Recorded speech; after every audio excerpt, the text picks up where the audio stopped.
हर बार की तरह इस बार भी राजा विक्रमादित्य ने बेताल को अपने कंधे पर लादा और आगे बढ़ने लगे।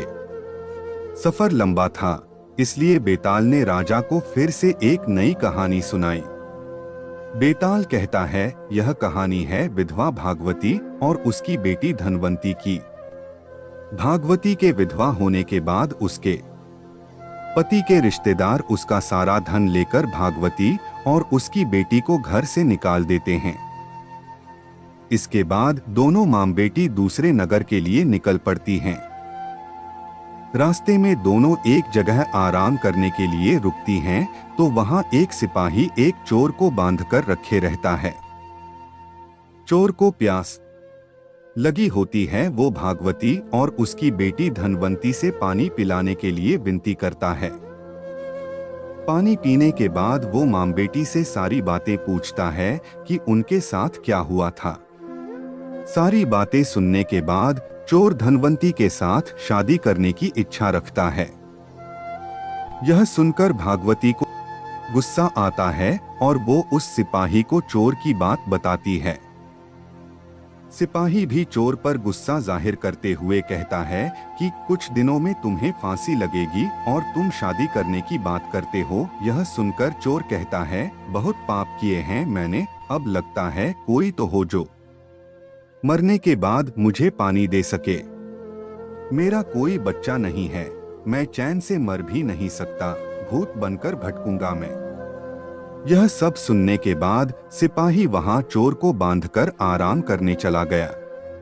सिपाही के जाने के बाद चोर भागवती और उसकी बेटी धनवंती को अपने छिपाए धन के बारे में बताने लगा। उसने कहा, अगर आप अपनी बेटी धनवंती की शादी मेरे साथ कर देंगी तो मैं आपको अपने छिपाए धन के बारे में बता दूंगा। मेरे मरने के बाद आप दोनों उस धन के साथ अपनी पूरी जिंदगी आराम से बिता सकेंगी। उसकी बात सुनकर दोनों सोच में पड़ गईं। धनवंती की मां भागवती ने चोर से पूछा, तुम यह क्यों करना चाहते हो? तो चोर ने कहा, शादी के बाद मेरा जो बच्चा होगा वो मेरे मरने के बाद पिंडदान करेगा, जिससे मुझे मुक्ति मिल जाएगी और मैं भूत नहीं बनूंगा। ये सब सुनने के बाद भागवती अपनी बेटी की शादी चोर से कराने के लिए तैयार हो जाती है। दोनों की शादी होती है और जल्द ही दोनों को एक बच्चा भी होता है। कुछ दिनों बाद चोर को फांसी लगा दी जाती है। भागवती और धनवंती काफी दुखी होते हैं। कुछ दिनों बाद भागवती को चोर की बात याद आती है कि एक गुफा में मूर्ति के सामने की जमीन के नीचे उसने खजाना छिपा कर रखा था। दोनों मां बेटी वहां जाकर देखते हैं और जमीन खोदने लगते हैं। फिर उन्हें वहां सोना चांदी और पैसे मिलते हैं। धनवंती फिर भी दुखी रहती है और कहती है, अगर पैसे नहीं मिलते लेकिन वो जिंदा रहते तो मुझे सब कुछ मिल जाता। भागवती बेटी को समझाते हुए बोलती है कि अगर पैसा है तो सारी खुशी मिल जाएगी। उसके बाद दोनों मां बेटी एक नए शहर जाकर खुशी खुशी अपनी जिंदगी बिताने लगते हैं। कुछ समय बाद भागवती की सहेलियां धनवंती की शादी कराने को लेकर पूछने लगती हैं। भागवती कहती है, मुझे अपनी बेटी की शादी तो करवानी है, लेकिन लड़का ऐसा होना चाहिए जो घर जमाई बनकर रहे। फिर कुछ वक्त बाद एक पंडित लड़का उनके घर आता है, जिसके सामने भागवती अपनी बेटी धनवंती के शादी का प्रस्ताव रखती है। उनका बड़ा घर और पैसे देखकर वो लड़का लालच में आकर शादी के लिए हाँ कर देता है। वो कुछ वक्त तक उनके साथ रहता है और उनका भरोसा जीतने के बाद एक रात घर के सारे गहने और पैसे लेकर भाग गया। इस दुख में धनवंती की मां भगवती की मौत हो गई और धनवंती गरीब और अकेली हो गई। उसके बाद वो उस शहर से अपने बच्चे के साथ दूसरे शहर निकल पड़ी। समय बीतता गया और धनवंती किसी तरह अपना गुजारा करने लगी। धीरे धीरे धनवंती का बच्चा भी बड़ा होने लगा।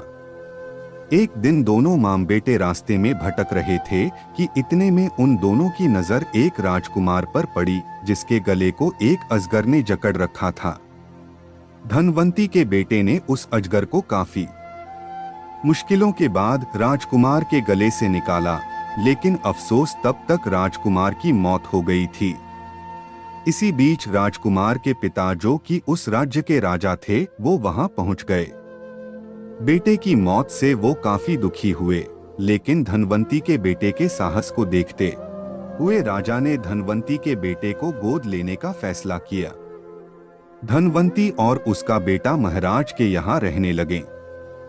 धनवंती का बेटा देखते ही देखते राजमहल और राजा के सारे कार्यों को सीख गया और राजा के बेटे की जगह ले ली। राजा की उम्र बहुत ज्यादा हो गई थी और कुछ वक्त बाद राजा की मौत हो गई। राजा ने मरने से पहले धनवंती के बेटे को सारा राजपाट सौंप उसे राजा बना दिया। उसके बाद धनवंती ने अपने बेटे से कहा कि पिता की मौत के बाद बेटे को पिता की आत्मा की शांति के लिए श्राद्ध और पिंडदान करना होता है। यह बात सुन उसका बेटा अपनी मां धनवंती के साथ पिंडदान करने निकल पड़ा। जब वो नदी के किनारे पहुंचा तो उसे 3 हाथ दिखाई दिए। इतनी कहानी सुनाने के बाद बेताल रुक गया और हर बार की तरह इस बार भी उसने राजा विक्रमादित्य से सवाल पूछा, बताओ राजन, उस लड़ने का पिता कौन है? धनवंती का बेटा किस हाथ में पिंड देगा? इसमें एक हाथ उस चोर का है जिसके साथ धनवंती की शुरुआत में शादी हुई थी।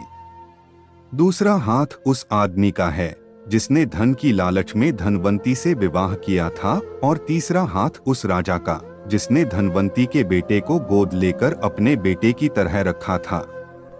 विक्रमादित्य ने जवाब दिया, उस लड़के का पिता वो चोर है जिसने धनवंती से पूरे रीति रिवाज के साथ शादी की।